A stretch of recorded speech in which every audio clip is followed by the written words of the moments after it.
উপজেলা নির্বাচনের প্রচার প্রচারণা। নিজেদের পক্ষে ভোট চাইতে প্রার্থীরা এখন ছুটছেন ভোটারদের দ্বারে দ্বারে।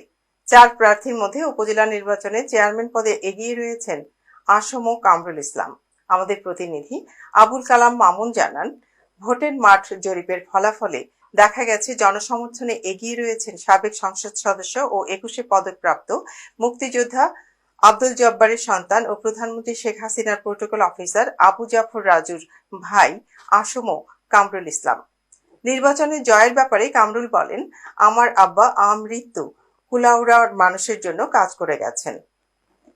আমার বাবা আমৃত্যু কুলাউড়ার মানুষের জন্য কাজ করে গেছেন।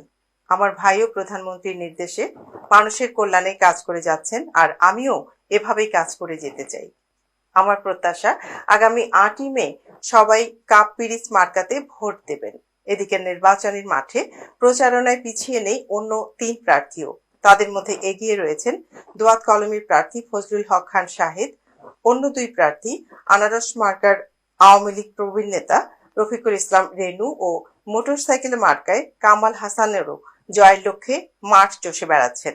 এদিকে ভোটাররা বলছেন, সৎ, যোগ্য আর সরকারের সাথে ভালো সম্পর্ক রয়েছে এমন প্রার্থীকেই তারা বেছে নেবেন।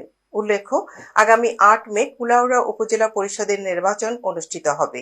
এতে চেয়ারম্যান পদে প্রতিদ্বন্দ্বিতা করছেন 4 জন, ভাইস চেয়ারম্যান পদে 5 জন এবং মহিলা ভাইস চেয়ারম্যান পদে 2 জন। এই উপজেলায় মোট ভোটার সংখ্যা 2,85,476 জন।